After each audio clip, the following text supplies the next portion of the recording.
The number one way that others won't work is with consistency. The majority of people are not consistent with anything in their lives. Consistency is the catalyst that will launch you forward in your business, as long as your business is legit and actually offers value to people.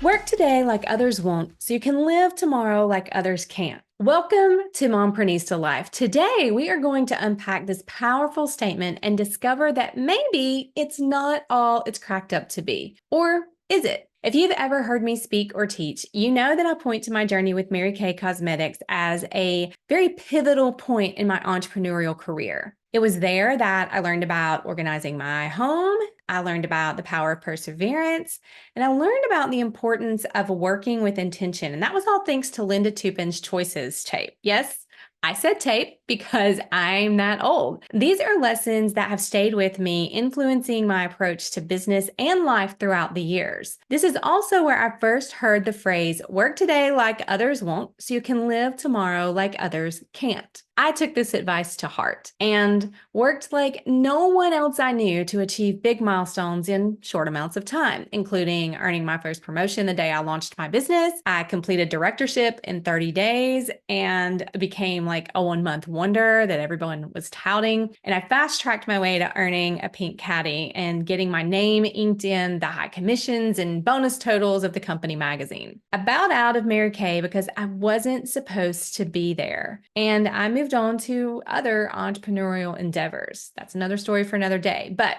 I succeeded at some of those endeavors and I failed miserably at some of those endeavors. But I kept pushing and learning and adjusting, still working today like others won't, so I could live tomorrow like others can't. Then I came to the mom phase of my life. After a decade of marriage and multiple entrepreneurial ventures, Joseph and I had our first baby. At 3 weeks postpartum, I hit the road with a newborn in tow because I was still working today like others won't. And we just continued trucking in that rhythm for quite a while. Now, it didn't take me long to realize that the old way of doing things wasn't going to work anymore. How I was leading this organization would have to change because now I needed to incorporate new rhythms, because I was a mom now. And so things looked differently in how I led. But still, those ideas were so ingrained in me, and I tried to keep up by working as hard as I could and just pushing to keep going. The whole adage of working today like others won't, so you can live tomorrow like others can't, wasn't working out too well in this new phase of my life. Have you ever been there where suddenly you had this massive shift in your life and you realized that all the things you had been doing, that wasn't going to work as you continued forward? And so you had no idea how to pivot and get traction. So then I had baby number 2 and started another business. And I found myself smack dab in the middle of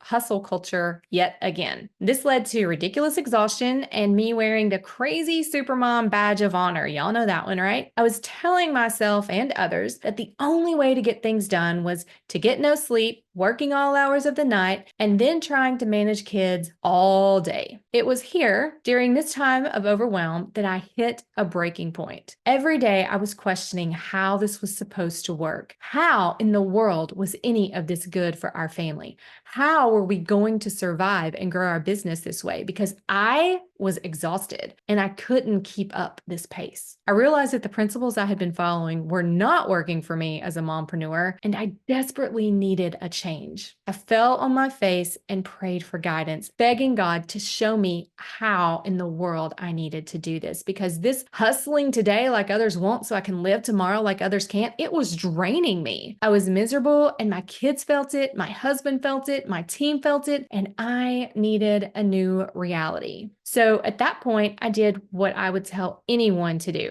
I hired someone to try and help me fix it. So we hired a business consultant, and he was helpful in a lot of ways. And honestly, he wasn't helpful in a lot of ways. But one of the things that he told us he did, and this is what's crazy, he wasn't even telling us to do it. He was just sharing what he did for himself. He scheduled out every hour of his life. As I sit there and listen to him explain the why behind it and how he did it, I felt the Holy Spirit start nudging me. I felt like I was being led to do this, but how? What this guy was sharing was still very masculine centered and very typical business world ideology. And that so far, hadn't mixed well with my life as a mom, as a wife, as a business owner. So how in the world was I supposed to put all of this together? I just sat there and took it all in and then sat at my desk the next week trying to figure out how to schedule my life. I said, God, how do I do this? And he said, make it work for a mom. Make it work for a mom who puts her family first, but still has the skill, ability, and desire to build an empire. So I started with a calendar, then a spreadsheet, and then it started becoming a system that I made work for me, and then a system that has helped multiple moms and business owners gain balance and get freed up from the overwhelm of doing all the things. It synced up lives and it fixed the choppy waters of managing the chaos of wife life, mom life, and entrepreneur life. I called it the sync method because you have to sync up all the things in your life to align with your purpose so that you can arrive at your destiny. This method needs some in-depth explanation that I really don't have time for on this episode, but here are the key takeaways that I want you to have from this episode. You still have to work for what you want. There is no easy button, but there is a way to work smarter. You don't have to sacrifice time with your family to build something you want to build. The truth is, we aren't supposed to be working today like others want to live tomorrow like others can't. At least not in the way it's taught by society these days. I think this phrase was well-meaning when it came into the entrepreneurial space, but it's doing damage to families because we don't understand how to work today like others won't. So let's put some parameters around this. How do you work today like others won't? The number one way that others won't work is with consistency. The majority of people are not consistent with anything in their lives. Consistency is the catalyst that will launch you forward in your business as long as your business is legit and actually offers value to people. That brings me to my second point of how you work today like others won't. You actually have a product that people desire to purchase. So we do mergers and acquisitions, and when our team walks in to evaluate businesses, we look at what is happening with their marketable products and we try to figure out where they are in their stages of growth. Now, our team of experts, they've sectioned this out into 5 stages, and that is traction, expansion, constraints, optimization, and breakout. Once we determine where they are, then we set the strategy to get them on a scalable plan with consistency in mind. Now, this is the third thing that you need, and that is a solid plan. Let's be real and say that most business owners wing it. And if they have a plan, it's typically not solid. I'm speaking from experience. I'm not throwing shade, but in dealing with hundreds of businesses, this is what I find. And do you know who has the hardest time with an actual plan? It's moms who are running businesses. And this is because you have very few in the business world who are showing them how to make an effective plan that really works for their lives. This is so far beyond calendars and pretty little planners.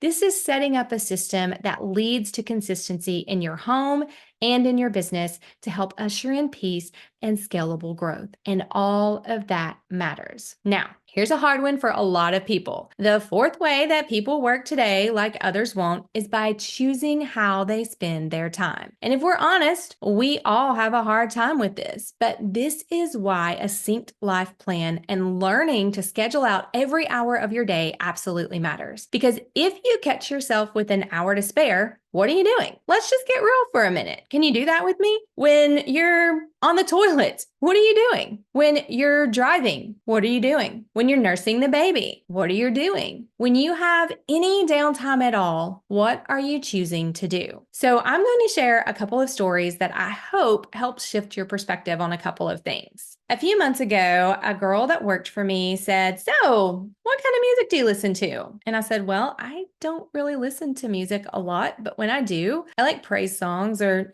some older stuff from the 80s and 90s, but I don't really listen to music except once in a blue moon." And she said, "Oh, I just see you with your earbuds in, so I thought you were listening to stuff." I said, "Oh, no, I'm usually listening to an audiobook, a podcast, or a course of some kind, whether those are on biblical stuff, parenting, marriage, business, making sourdough, or anything else that helps me get to being more of who I'm made to be. She was like, oh, wow. So you never listen to anything else? I said, well, I wouldn't say never, but when you look at life from a different standpoint, you just pick to participate in different things. I mean, if you tell me we're going to karaoke though, like I'm going to start listening to all the songs so I can warm up and I can practice. But no, I'm generally not listening to music just to be listening to music. And for a lot of people, like this young lady, this was a very odd thing. But you choose differently when you want differently. So not too long after that, I shared my weekly schedule with a client of mine. And then I had to back up and take a minute and explain that there's no time noted for TV on that schedule. And I'm not making this about, oh, I'm better than you or bragging. Please know that anytime I share anything about a breakthrough that I've had or a success in my life, that it's not that I want you to see or believe something about me. It's because I want you to see something about you. So when I share things like all of this, I'm just hoping that you see there are other ways to work today like others won't. And for me, one of those ways is not watching TV. I haven't regularly watched TV in over 13 years. There's honestly just no time for it in my life. Now, I explained this to her, and I explained that there are times that I choose to watch TV, like when I'm visiting with my mom, or my husband and I will occasionally watch a movie on date nights, or we may watch something with our kids on their date nights, or I may very rarely watch some kind of movie during my self-care time. But I don't watch weekly shows. I don't even watch series or sitcoms at all. And I couldn't tell you the latest shows that are popular if my life depended on it. So you may not have this opinion, and that's okay. But I honestly think television is a tool used to keep our mindset small and to not rise to our full potential. I also think that what goes in is what you get out. You know, the whole garbage in, garbage out thing, there's truth to that. So the questions become, how do you spend your time and what do you choose to put into your mind during that time? Are you putting things into your mind that bring you to a place of looking more like Jesus, to being the best for your family, to grow and scale the business that you feel called to? That's a bold step in this world, but that is one big way you can work today like others won't. I mean, think about it. How much time could you get back if you're not watching TV or scrolling aimlessly on social media? How much more time would you have with your kids and with your spouse? My personal opinion is that you were given your kids and I believe your spouse for a reason. God wants you to steward them because that's what He picked for you. Unfortunately, the mindset to work today like others won't that is being pushed is that of burning the candle at both ends. You're missing out on family events. You're choosing what activities of your kids that you'll regularly miss and more. And that's just not what God has for us as moms. Will there be sacrifices to be made? Absolutely. But that does not mean that it's a regular occurrence. God wants to bless you in the joy of leading your family and walking out your calling. You have to be careful though, because on the opposite side, you have people promoting the laptop lifestyle. And yes, there is a degree of truth to that, but be wary. Remember to test everything. Anyone who tells you that you don't have to work for the dream that God put inside of you and the purpose that you're called to is not giving biblically sound instruction. So question that and search out the answer. There honestly is a need to actually work for something that you're called to. Does God answer prayers? Yes, but typically He doesn't just plop everything into your lap. He's not a vending machine. So the wisest man to have ever lived, he even has a notation on this. In Ecclesiastes, he says, to do whatever you do and do it with all your heart and all your might, right? All of your koach. That's the Hebrew word there. It means to work fervently for it or work hard for it, to do it with all your strength, power, and might. He goes on to say that he realized the race is not always won by the fastest, nor the battle given to the strongest, neither the bread to the wisest, nor the riches to the men of understanding, nor favor to men of skill, but that time and chance happen to them all, meaning that everyone has the opportunity to do the things. And if you just do the things, you can outpace the fastest, the strongest, the wisest, the richest, and the most skilled just by seizing the opportunities that are in front of you and diligently working toward them, because it won't just come based on your positioning. Solomon also promotes the idea of working smarter in Ecclesiastes 10:10, where he's referencing working with a dull axe versus a sharpened blade. The dull blade causes you to use more strength, but to avoid that, you have to do the upfront work of sharpening the blade. Working like others won't requires you to sharpen the blade prior to getting the work done. It means you're making